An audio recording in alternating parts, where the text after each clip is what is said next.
Bismillahirrahmanirrahim. Assalamualaikum warahmatullahi wabarakatuh. Bismillah, alhamdulillah, wassalatu wassalamu ala rasulillah. Kali ini masih membaca kitab Fathul Izar. Tentunya ya, kitab Fathul Izar ini kan memang kitab yang dikhususkan bagi pasangan suami istri gitu loh ya. Nah, jika di pembahasan sebelumnya saya membahas pada halaman keempat, maka kali ini selanjutnya saya ingin membahas pada halaman yang kelima. Baik, kita mulai ngausnya ya. Bismillahirrahmanirrahim. Di sini ada qala ta'ala, Allah Ta'ala berfirman di dalam ini ya, yang saya akan bacakan di dalam kitab Fathul Izar ini. A'udzu billahi minasyaitonir rajim. Nisa'ukum harthul lakum fatu harthakum anna syi'tum wa qaddimu li anfusikum. Wallahu a'lam bil muradih. Nisa'ukum harthul lakum, istri adalah sawah ladang bagimu. Fa'tu harthakum, maka datangilah sawah ladangmu itu anna syi'tum, sekehendak hatimu. Wa qaddimu li anfusikum, dan dahulukanlah untuk dirimu. Al-ayah. Nah, ini ya. Terus kemudian di sini lanjutkan wasababa nuzuli hadhil ayah, bahwa asbabun nuzul Allah Ta'ala menurunkan ayat ini di dalam surat ini, bahwa menurut kitab Fathul Izar annal muslimina qalu, bahwa pada saat itu kaum muslimin banyak yang berkata, ya kayaknya rempong-rempong juga ya berarti ya, pada zaman dahulu sama seperti kita yang ketika kumpul-kumpul banyak ngobrol sana sini, bahkan tak sedikit yang mengobrolkan tentang masalah sampai masalah berhubungan. Apa yang dikatakan? Inna na'tin nisa'a barakatin wa qa'imatin wa mustalqiyatin wa min bayna aydihinna wa min khalfihinna ba'da ayyakunal mata wahidan. Jadi pada zaman dulu orang-orang yang lagi ngumpul, yang udah pada nikah gitu ya, pada mengobrolkan, kamu tahu gak kalau aku tuh senang berhubungan misalkan dengan istriku tuh dengan gaya gini gitu ya. Di sini dikatakan dengan gaya berdiri, dengan gaya duduk, dengan gaya terlentang. Begitu. Nah, sehingga ketika orang-orang muslim berkata seperti itu, terdengar oleh orang Yahudi. Dan orang Yahudi berkata kepada orang muslim, faqalat al-yahudu ma antum illam fal bahaim. Kata orang Yahudi berkata kepada orang muslim, hai orang muslim, kamu tahu gak, kamu tuh melakukan berhubungan dengan gaya beginilah, begitulah, duduklah, terlentanglah gitu ya, cungkir balik lah misal gitu ya. Kamu tahu bahwa apa yang kamu lakukan itu tak bedanya kamu itu seperti seorang hewan. Orang Yahudi berkata seperti itu kepada kaum muslimin. Karena orang Yahudi banyak berkata seperti itu, sehingga orang muslimin itu yang dikatakan orang Yahudi itu benar gak sih? Kita itu melakukan berhubungan layaknya seperti hewan. Seperti itu ya. Jadi ada sedikit keraguan apa yang telah dilakukan oleh kaum muslimin.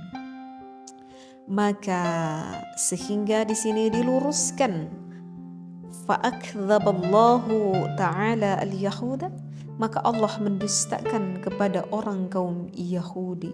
Bahkan pada saat itu orang Yahudi berkata kepada kaum muslimin, kamu tahu bahwa di dalam kitab Taurat aku, Tuhan aku itu melarang melakukan hubungan dengan gaya-gaya seperti ini. Bahwa di dalam kitab Taurat aku yang diperbolehkan berhubungan itu hanya dengan satu gaya saja. Mengatakan seperti itu, hanya satu gaya saja, hanya satu posisi saja, seperti itu. Nah, maka barusan sudah saya katakan fa'akdzaballahu ta'ala al-yahuda, maka Allah membohongkan akan apa yang disampaikan oleh orang Yahudi tersebut. Maka Allah menurunkan ayat Al-Quran, nisa'ukum harthul lakum fa'tu harthakum anna syi'tum. Maka di dalam ayat itu dikatakan anna syi'tum, yaitu istrimu, ya silahkan kamu datangi sekehendak hatimu, mau bagaimanapun gayanya. Dalam Islam tuh gak ada larangan. Yang penting itu kita harus paham mana hal-hal yang gak boleh, artinya yang haram. Mungkin udah pada tahu kan, udah sering kan mendengar kajian pembahasan saya ketika haid, ketika nifas, dimasuki lubang belakang, ataupun yang berpoligami punya istri 2, 3 ataupun 4 melakukan berhubungan bareng-bareng pada saat waktu itu. Cuman itu yang diharamkan, ya. Cuman itu yang diharamkan. Hal yang lainnya tidak diharamkan. Sehingga berkata, kalau begitu aku pengen nyoba, ya wajar dong. Dalam rumah tangga 5 tahun berlalu, 10 tahun berlalu, 20 tahun berlalu, 25 tahun berlalu, jika gayanya gitu aja doang, aku bosen dong teh. Boleh gak pengen gaya lain? Di dalam keterangan ini dikatakan boleh. Mau gaya doggy style boleh, mau gaya spawning boleh, mau gaya woman on top boleh, gaya kura-kura boleh, gaya apapun deh boleh, 69 tuh boleh. Apa dah itu istilah-istilah itulah, pokoknya itu hanya sebatas istilah aja. Artinya ya bisa nanti dikembangkan sama pasangan suami istri masing-masing.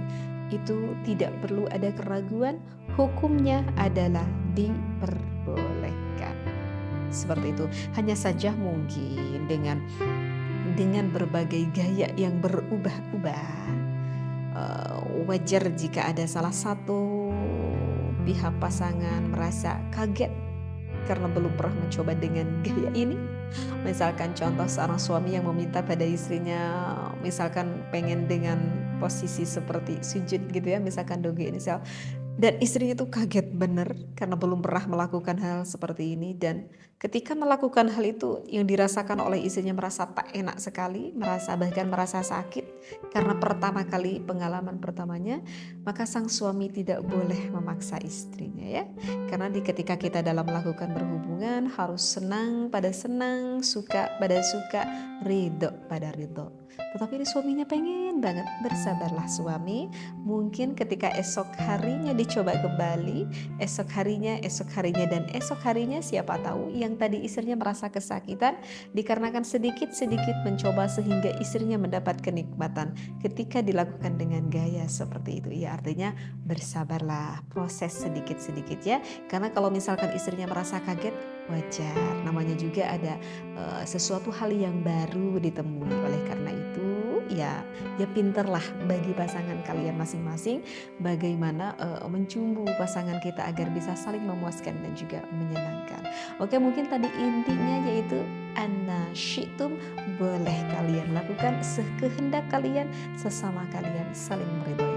Mudah-mudahan bermanfaat ya. Wallahu a'lam. Wabillahi taufiq wal hidayah. Wassalamualaikum warahmatullahi wabarakatuh.